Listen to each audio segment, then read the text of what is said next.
Bonjour à tous, on se retrouve aujourd'hui pour parler de la notion d'ennui. Ennuyeux, ennuyant, s'ennuyer. Finalement, tout ça, c'est des choses auxquelles on pense assez peu, à partir du moment où on est majeur ou même ado. Je sais pas vous, mais moi, en tout cas, quand j'étais enfant, je m'ennuyais souvent. Je me revois dans le salon vraiment samedi, dimanche, je savais pas quoi faire et vraiment ça me tapait sur le système quoi. J'étais en mode je m'ennuie, je m'ennuie, je m'ennuie, je m'ennuie, je m'ennuie, je m'ennuie. Vraiment insupportable le gamin quoi. Et je crois qu'on a tous ressenti vraiment ce sentiment quand on était enfant et qu'on n'avait pas forcément le droit de sortir, pas forcément grand chose à faire, pas de jeu auquel jouer, auquel on avait envie de jouer. Et on était là en mode je m'ennuie, je m'ennuie, je m'ennuie. Et en fait c'est intéressant parce que ce sentiment d'ennui, aussi désagréable soit-il, en tout cas pour ma part, il a vraiment disparu avec l'informatique et Internet, de manière générale. C'est-à-dire qu'à partir du moment où j'ai eu accès à un ordinateur et à Internet, c'est quand même très très dur d'être dans cette situation où vraiment tu regardes le mur et tu te dis putain, je m'ennuie quoi. Vraiment, je m'ennuie. Mais qu'est-ce que je fais je m'ennuie là, vraiment.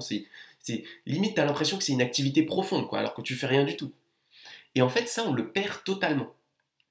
Et c'est intéressant parce que euh, je crois que c'est quelque chose qui est quand même important pour remettre les choses à leur place.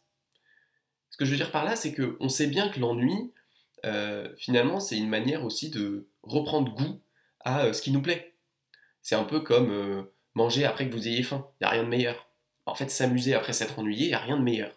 Sauf qu'aujourd'hui, on ne sait plus s'ennuyer, et donc le corollaire, c'est que à partir du moment où on ne sait plus ce qu'est l'ennui, en fait, on ne sait plus vraiment ce qu'est l'amusement non plus.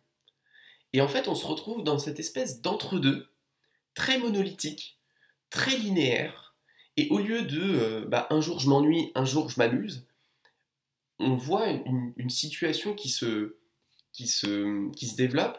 Il y a beaucoup de gens qui sont là et qui sont sur les réseaux sociaux, qui scrollent, qui scrollent, qui scrollent. Et en fait, c'est intéressant parce que quand on est dans cette situation de quasi-zombie, où vraiment on ouvre YouTube, on regarde trois trucs, on ouvre Facebook, ok, on ouvre Insta, on ouvre TikTok, et on tourne, et on tourne, et on tourne, les heures passent, ben en fait, on s'ennuie pas, techniquement, en tout cas on n'est pas dans cet ennui profond, où vraiment on regarde le mur et on dit putain je m'ennuie, mais d'un autre côté, on s'amuse pas vraiment non plus. On rigole pas, vraiment on, on se fait chier quoi. Mais c'est vraiment un entre-deux mou. C'est-à-dire qu'on est incapable de s'ennuyer ou de s'amuser. Et c'est assez intéressant parce que je pense que c'est vraiment lié à l'absence d'ennui profond. C'est-à-dire qu'en fait, parce qu'on n'a plus cet ennui profond, on n'est plus capable de voir l'amusement pour ce qu'il est. C'est-à-dire qu'on a beau s'amuser en regardant des vidéos drôles, divertissantes, etc., en lisant des articles tout à fait intéressants, en fait, on y est tellement habitué et l'absence de divertissement est tellement inexistante qu'on n'est plus capable de voir la beauté de ce divertissement.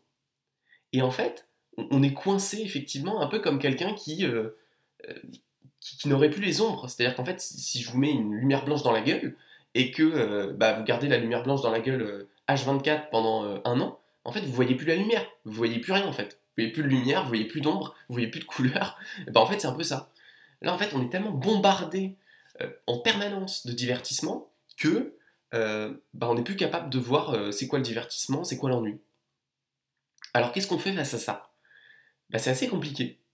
C'est assez compliqué parce que ça demande un travail conscient, volontaire et beaucoup de discipline pour dire, eh bien, je vais m'imposer l'ennui. Je vais retrouver l'ennui. Et on parle vraiment de cet ennui de quand vous étiez enfant et que vraiment vous savez pas quoi faire quoi. Et y a pas de console, c'est pas juste j'ai des trucs à faire mais j'ai pas envie de les faire. C'est j'ai rien à faire. Et donc s'imposer cet ennui, c'est assez difficile pour l'esprit. Alors que bon, c'est très facile pour le corps techniquement, hein, ça demande pas beaucoup d'efforts. Concrètement, vous vous mettez face à un mur blanc, hop, et puis vous mettez un timer de 20 minutes et vous regardez le mur. Voilà, c'est tout. Vous regardez le mur. On vous demande même pas de méditer à ce moment-là. On vous demande pas de réfléchir à un truc en particulier, de réciter des mantras, de penser, de pas penser, de regarder votre respiration. Non, juste vous regardez le mur. Vous savez qu'il y a un timer derrière vous, 20 minutes, donc ça va sonner à un moment. Au début, vous allez peut-être compter les secondes, puis bon, vous allez perdre le compte. En tout cas, vous allez vous ennuyer. Et vous allez vraiment retrouver cet ennui profond.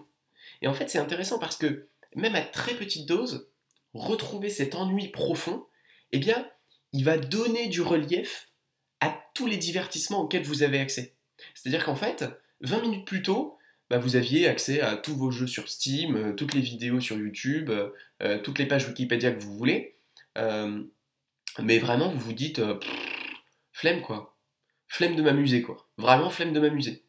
Par contre, je vous garantis qu'une fois que vous avez passé 20 minutes à regarder votre mur blanc, et bien là, tout de suite, vous saurez ce que vous avez envie de faire. Et vous allez retrouver goût, finalement, à ce divertissement. Et en fait, le travail aujourd'hui, qui est un travail assez paradoxal, c'est de s'astreindre à vivre l'ennui. Parce qu'il n'y a que comme ça qu'on peut vivre la joie du divertissement. Alors, l'autre manière, évidemment, c'est de dire, bon, bah, le divertissement, je l'abandonne de manière totale, parce que de toute manière, je suis plus capable d'en profiter.